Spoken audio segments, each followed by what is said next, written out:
똑같이 문틈으로 연기가 들어왔을 때 신고를 하겠느냐? 10%만이, 자, 10번 중에 1번 정도만이 세 사람 중에 한 명이 신고를 했답니다. 심지어는 이게 8명으로 늘어나게 되면은 정말로 앞이 안 보일 정도로 연기가 많이 나오고 있는 이 상황인데도 아무도 신고를 안 한다는 얘기입니다.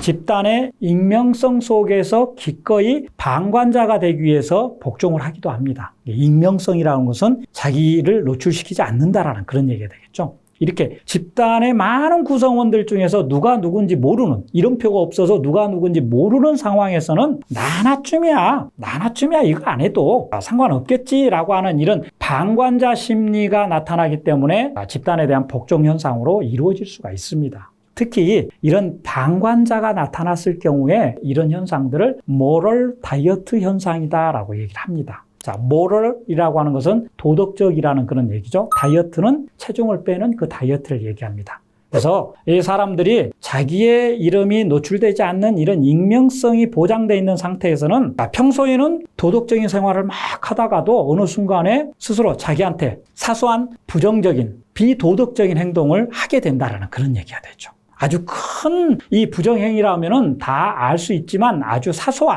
사소한 부정행위를 하고 있기 때문에 남들이 잘 모르는 현상들이죠. 근데 본인은 알겠죠. 자, 모럴 다이어트 현상이 조금 어렵죠. 여러분들이 쉽게 확인할 수 있습니다. 오늘부터 나 체중을 빼기 위해서 다이어트를 해야지 라고 딱 결심을 했는데 그날따라 동료의 돌잔치가 있습니다. 그래서 여러분들이 뷔페에 갔습니다. 케이크도 있고 고기도 있고 정말로 많은 기름진 음식들이 많습니다. 이런 상황에서 여러분들이 나 오늘부터 다이어트 하기로 했어. 그래서 저거 안 먹을 거야 라고 여러분들이 처음에는 참겠죠. 의지가 있으니까. 근데 주위에 옆에 있는 동료가 지나가면서 오늘 먹어. 내일부터 하면 되지. 뭐 이거 조금 먹는다고 뭐 살찌겠어. 괜찮아.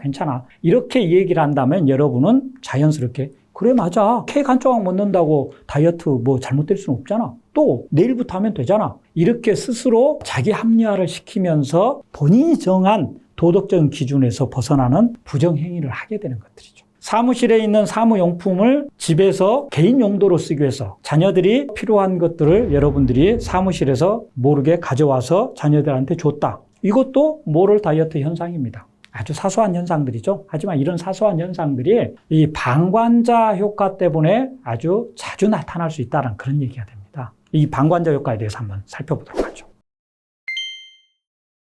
혼자라면은 판단이나 행동에 대한 책임감을 의식하지만 집단 속에서는 그 책임감을 쉽게 회피한다. 자, 이걸 방관자 효과라고 표현을 했습니다. 자, 이런 실험을 했습니다. 혼자 정해진 공간에서 시험을 보고 있습니다. 근데 갑자기 문틈으로 연기가 막 들어오고 있습니다. 당연히 불난 것 같겠죠. 그럼 혼자 있을 때는 당연히 시험 감독관에게 가서 불난 것 같아요. 우리 빨리 피해야 돼요. 라고 이렇게 책임감 있게 얘기를 했을 겁니다. 근데 그 같은 공간에 나 이외에 2명이 동시에 이렇게 들어있는 상황에서 똑같이 문틈으로 연기가 들어왔을 때 신고를 하겠느냐? 10%만이, 자, 10번 중에 1번 정도만이 세 사람 중에 한 명이 신고를 했답니다. 심지어는 이게 8명으로 늘어나게 되면은 정말로 앞이 안 보일 정도로 연기가 많이 나오고 있는 이 상황인데도 아무도 신고를 안 한다는 얘기입니다. 그때는 어떤 심정일까요?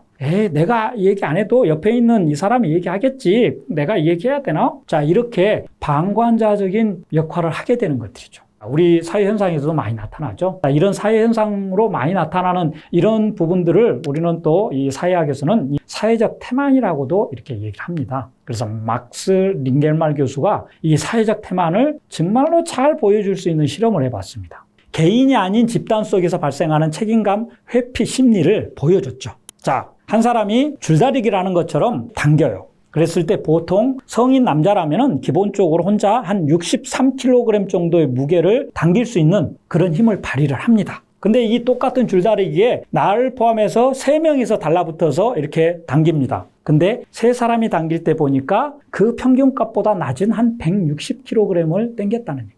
이번에는 8명이서 당겼을 때 그러면 6, 8, 48 거의 한 500kg 정도를 당겨야지 정확히 각자의 역할을 다 한 게 되겠죠. 하지만 8명이 당겼을 때 정작 그 반밖에 안 되는 248kg밖에 당기질 못했답니다. 그렇다는 얘기는 뭡니까? 8명 중에 상당히 많은 사람들이 누군가 앞에서 땡기고 있겠지. 이런 식으로 방관자적인 역할을 하는 사람이 있기 때문에 이런 현상들이 나타나죠. 사회 전체적으로 봤을 때는 이 구성원 중에 일부가 사회적인 역할을 하지 않는 태만한 행동을 했기 때문에 나타난다고 볼 수가 있겠습니다.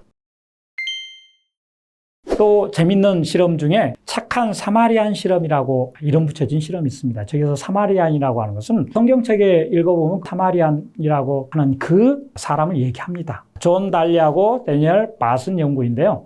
이러한 방관자나 사회적 태만이라고 하는 것은 꼭 장소적인 이 외형적인 요인뿐만 아니라 시간처럼 내면적인 요인에 의해서도 이 방관자 효과가 나타난다는 그런 얘기입니다. 그래서 이 실험을 한 학교의 신학대학에서 신학을 전공하는 학생들을 대상으로 모아놓고 얘기를 합니다. 여러분들 지금부터 다음 시간을 위해서는 옆 강의동에 가서 이동하셔서 수업 준비를 해주세요 라고 신학대학에 다니는 예비 신학자들에게 얘기를 합니다. 교수가. 그럴 때 강의실을 벗어나서 옆 강의도 가는 이 복도에 행색이 누추하고 곧 죽을 것 같은 그런 사람이 쓰러져 있습니다. 그리고 옆에서 도움을 이렇게 막 간절히 바라는 형태로 이렇게 있습니다. 그랬을 때 사람들이 지나가면서 시간이 없으니까 옆에 도와줘야 되는 사람들을 보면서도 그냥 무심코 지나가게 되는 것이죠. 근데 이제 시간을 충분히 준다면은 1시간은 자유롭게 시간을 보내시다가 12시부터 역 강의실에서 수업을 진행하겠습니다 라고 이렇게